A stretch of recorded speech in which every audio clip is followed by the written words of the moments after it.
need to be able to support the work-life balance. They need to support their employees, not just professionally, but also personally, because work is not our lives. We're not working to work. We're working to be able to live and to have enriched lives.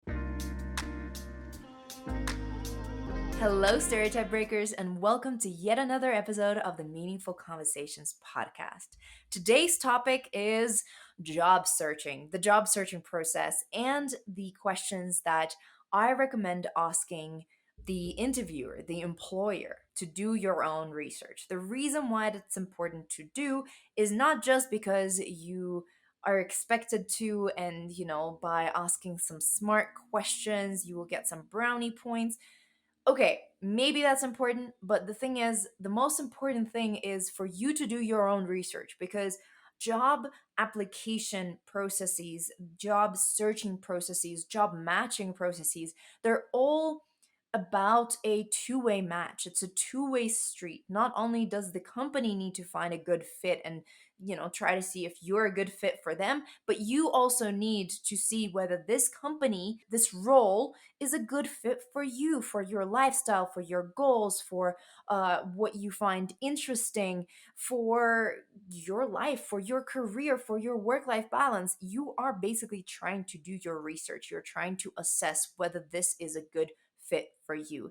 And asking the interviewer questions about the role is one of the ways to research it. And of course, it can be difficult to gauge that information, and how honest the responses will also depend on how transparent the company is, how sneaky the person is. But basically, you want to ask these to at least have tried, because if you don't ask, you don't receive. And also, you can gauge from their body language whether they're being honest with you or not. You can see how hesitant they are. This is something that they have not prepared for. A lot of the times, they have not prepared for it. And so, you will be able to kind of catch them off guard and see their reaction. If you're trying to see if they're, being truthful or not, hopefully, you'll get truthful answers. Before we get into this list of 10 questions, which I will kind of dive a little deeper in, and also I really want you to pick and choose, use them as inspiration, use them as something to adapt to your current situation. Before we jump in, I want to say subscribe to this YouTube channel and to this podcast, please, because we create and publish weekly content that will help to grow your career in technology and honestly anywhere else, because these principles will be relevant to most industries. So yeah, subscribe, like, all of that stuff, because it helps support our channel and it helps to make sure that you receive next week's episode in your phone, in your wherever you are consuming this content. All right, now that that is out of the way, let's dive into the questions. And question number 1 is, what does success look like in this role? Again, modify this question to your liking, but basically you want to figure out, what will you be working towards? What are the deliverables? What are the metrics that you're being assessed in? And what is expected of you? In a best case scenario, in an ideal world, what do they want you to achieve? Because that will give you a lot of information on what your life and work would look like in the next unit of time. And you can also ask them, what does success look like in this role in the next 6 months, right? You can also have a unit of measure that will help you understand that even further. Now, the next question is, what are the biggest challenges in this role? I really hope that you get an honest answer. However, the body language would be a good tell if they're, hiding something, or if they probably just don't know what to tell you, because they maybe have never thought about this question. This question should uncover some of the things to watch out for, some of the things that you should be aware before making a decision of whether this is for you or not. Some of those challenges may be daily, some of those challenges may be, less frequent. However, it will be a good indicator of what to expect. Question number three, which is how does performance review work? Most companies have performance review structures and they can be different. For example, at Google, we had perf, which was a cycle that happened twice a year. And it was a stressful time. And I did not know about perf going in. And I learned all about perf when I was there. Lots of Googlers will tell you it's a pretty stressful time because there's just so much you need to do. Being aware of that process, being aware of that cycle, how often it happens, what is expected, and, not only how are you being assessed, but how is the leadership team, how is your manager, how's your manager's manager, so on and so forth, how does their performance get reviewed, because it's important to understand that so that you have your expectations set. Question number four: why did you say yes to your role? Or what are your most favorite things about this role? This question will be relevant if you are talking to a potential peer, right? Or a potential manager who is leading your team. Of course, if you are asking a hiring manager, this might not be relevant to your actual job. So use this question in a strategic manner. But basically, this question should indicate what this person finds interesting, what this person enjoys, and what they find fulfilling about this role, because hopefully those will be some of the things that you will also be enjoying as well. Question number five is what is the team dynamics? And you can jump further into it and ask questions like, does the team get together outside of work or anything like that? Any team building activities? You want to understand more about the team that you're about to enter, because for a lot of people, teams are make it or break it experience, and we want to make sure that you have a great experience. We want to make sure that you are in a great environment, that your teammates are wonderful, and that you really enjoy working with them, and that the dynamics is healthy, because that's going to be a huge part of your life. So asking about the team dynamics and, going deeper into how does the team interact with each other, how does the team not only work together, but how do they also spend time together outside of work, might be very helpful. Question number six is all about culture, and I want to start with the team culture. So what is the team culture, and then expand it further into how does that fit into the overall company culture. Because the thing is, you can have like microclimates, you can have microcultures.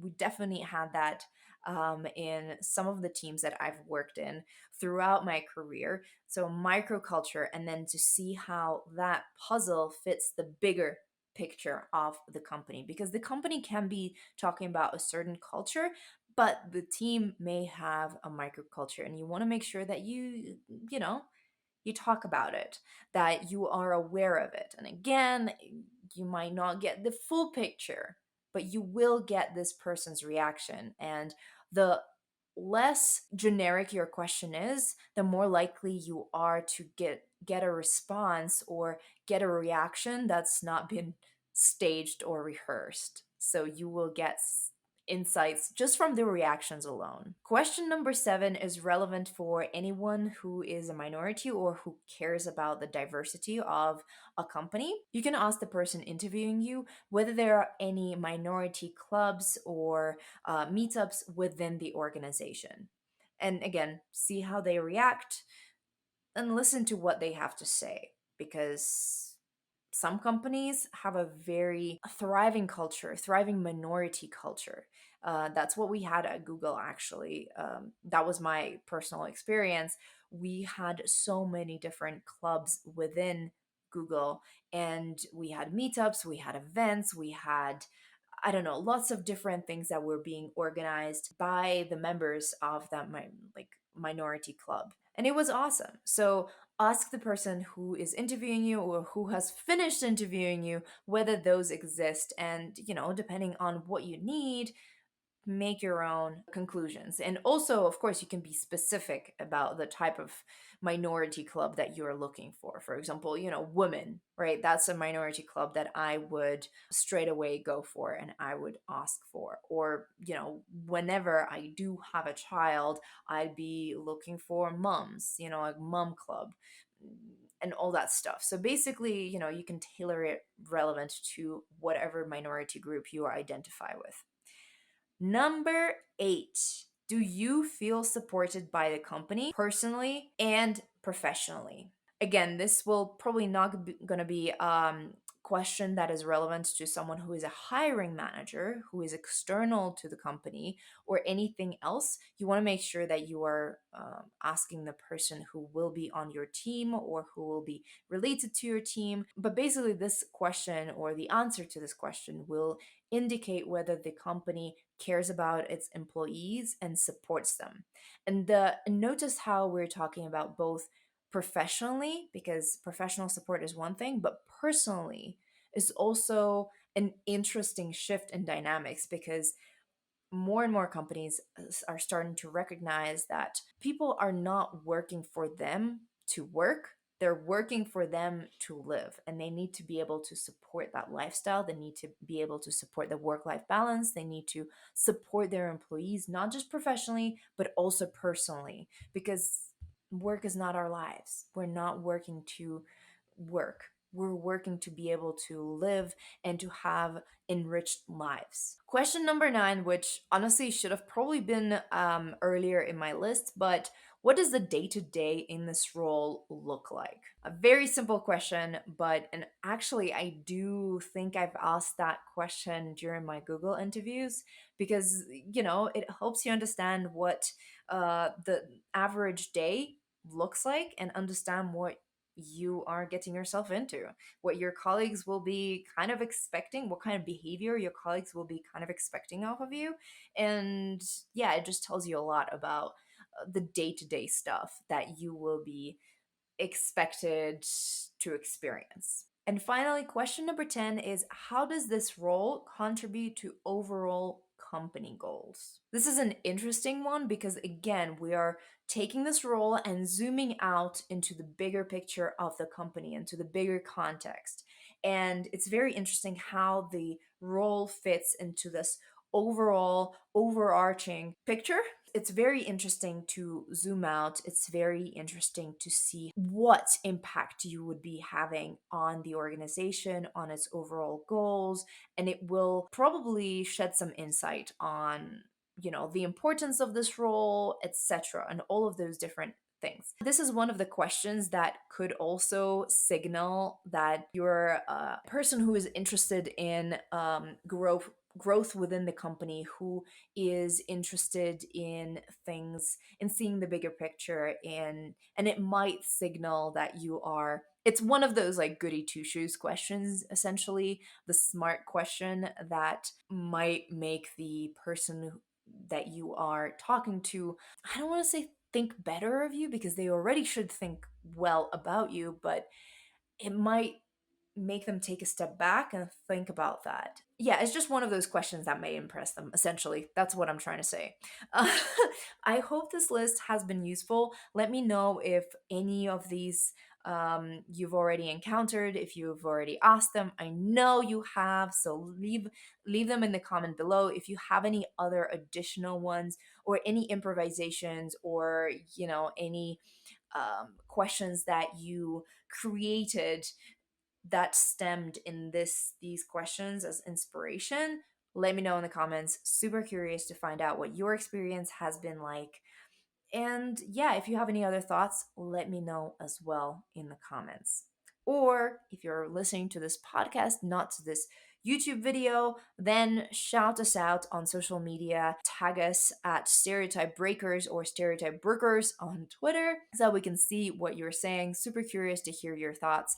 Everybody goes through this process, and everybody, experiences some type of responses to their answers. Super curious to hear about your experience in this field. Happy interviewing.